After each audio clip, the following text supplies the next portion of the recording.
इराणवर हल्ला केलेला आहे। अणु करारावरून अमेरिका आणि इराणमधील हा तणाव वाढलेला होता आणि त्यानंतर आता याचं रूपांतर युद्धामध्ये झाल्याचं पाहायला मिळत आहे। निवृत्त लष्करी अधिकारी हेमंत महाजन सर जोडले जातात, त्यांच्या सोबत आपण चर्चा करूया। हेमंत सर, स्वागत आहे। आता हे युद्ध टोकाला पोहोचल्याचं पाहायला मिळतंय, कारण इस्रायल आणि अमेरिकेच्या हल्ल्यानंतर इराणने हल्ले केलेले होते आणि पुन्हा एकदा आता इस्रायलने इराणवर हल्ल्यांना सुरुवात केलेली आहे।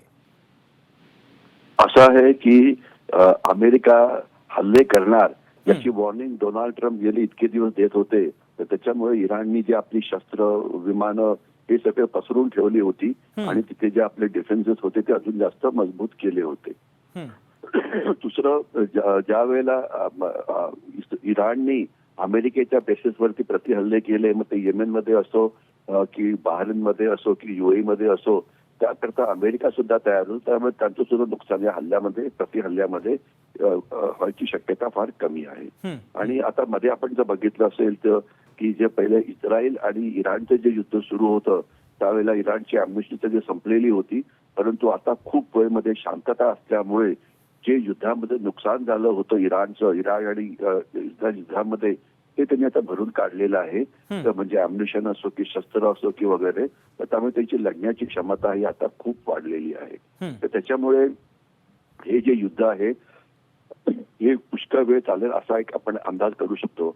अशा पण बातम्या येत आहेत की म्हणजे अमेरिकेने युद्ध करायच्या आधी पहिले सायबर अटॅक केले होते आणि त्यांचं जे कमांड कंट्रोल जे असतं ते नष्ट करण्याचा प्रयत्न केला होता, ज्यामुळे नेतृत्व नसल्यामुळे एखाद्या वेळी इराणी सैन्य सरेंडर करेल। परंतु तसं काही झालेलं नाहीये। याचा अर्थ की या सायबर हल्ल्यांना चांगल्या प्रकारे प्रत्युत्तर दिलं किंवा त्याचे जे सायबर डिफेन्सेस होते इराणचे ते मजबूत होत की त्या सायबर हल्ल्याचा सध्या तरी उपयोग झाला आहे असं काही वाटत नाही। आणि दुसरी मुख्य गोष्ट काय की या सगळ्या हल्ल्यामध्ये इराणला 2 राष्ट्रांकडनं मदत होते आहे, एक तर चीन आणि दुसरं रशिया। तर खास तर रशियाची तर सध्या कॅपॅसिटी फार कमी आहे, कारण ते स्वतः अडकलेले आहेत युक्रेन युद्धामध्ये आणि ते युद्ध कसं जिंकायचं त्यांना कळत नाहीये। परंतु चीन ताजा तवाना आहे आणि त्यांच्याकडे म्हणजे जे नुकसान इराणचं झालं होतं ते सगळं चीननी भरून दिलेलं असेल अशा प्रकारे मी आपल्याला विश्लेषण करू इच्छितो।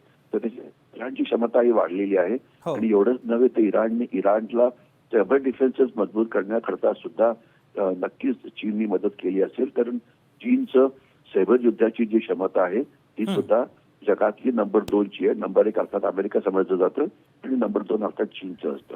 आणि एवढंच नव्हे तर गुप्तहेर माहिती देण्याकरता चीनचे जवळजवळ 450 सॅटेलाइट आज आकाशात आहेत। तर ते सॅटेलाइट आता युद्धभूमीवरती लक्ष ठेवून असतील, ज्याच्यामुळे नेमकी जी हालचाल होते अमेरिकन शिप्सची, त्यांच्या फायटर एअरक्राफ्टची, त्यांच्या मिसाईल्सची वगैरे, तर ती त्यांना चीन पटकन सांगू शकतो इराणला। यामुळे इराणचं स्वतःचं रक्षण करण्याची जी क्षमता आहे ती नक्कीच वाढली असेल। तर या सगळ्या वेगवेगळ्या बाबींमुळे असा एक अंदाज करता येईल की युद्ध हे पुष्कळ वेळ चालू शकतं। कारण काय की युद्धाकरता दोन्ही राष्ट्र तयार होती, त्यांनी तयारी केलेली होती आणि तयारी केल्यानंतरही युद्ध झालं आहे। तर आता युद्ध संपेल कसं, तर अचानक समजा इराणचे जे सर्वात मोठे नेते आहेत ते मारले गेले तर, किंवा इराणचे जे जनरल्स 10-15 आहेत ते मारले गेले तर, किंवा इराणचं जे सर्वात मोठं लष्करी दल आहे त्याला IRG असं म्हटलं जातं, इराण रिव्होल्युशनरी गार्ड, ते जर नष्ट झालं तर होऊ शकतं। तर ही जोपर्यंत हे महत्वाची टार्गेट्स नष्ट होत नाहीत, बरबाद केली जात नाहीत, तोपर्यंत युद्ध थांबण्याची शक्यता ही कमी आहे। आणि एवढंच नव्हे तर यावेळेला एक अमेरिकेचा अजून एक असा डावपेच होता की इलॉन मस्क जे आहे त्यांचे जे एक स्टारलिंक नावाचा प्रकार आपण ऐकला असेल की इराणमध्ये या लोकांचं आंदोलनं सुरू होती इराणच्या अयातुल्ला खोमेनी यांच्या रिजिमच्या विरुद्ध, तर त्याकरता इराणने आपलं इंटरनेटच बंद करून टाकलं होतं। परंतु इलॉन मस्क त्यांना आता अवकाशातून म्हणजे स्पेस मधून त्यांना इंटरनेट कनेक्शन देत आहेत आणि त्यामुळे युद्धाची जी सगळी माहिती आहे, राग व्यक्त करायला जनतेला जे लागतं, तर त्या प्रकारे सोशल मीडिया अवेलेबल आहे मोठ्या प्रमाणामध्ये। इराणने ही सोशल मीडिया ब्लॉक केली असली तरी इलॉन मस्क आकाशातनं म्हणजे कम्युनिकेशन देत असल्यामुळे सोशल मीडिया पूर्णपणे जागृत आहे।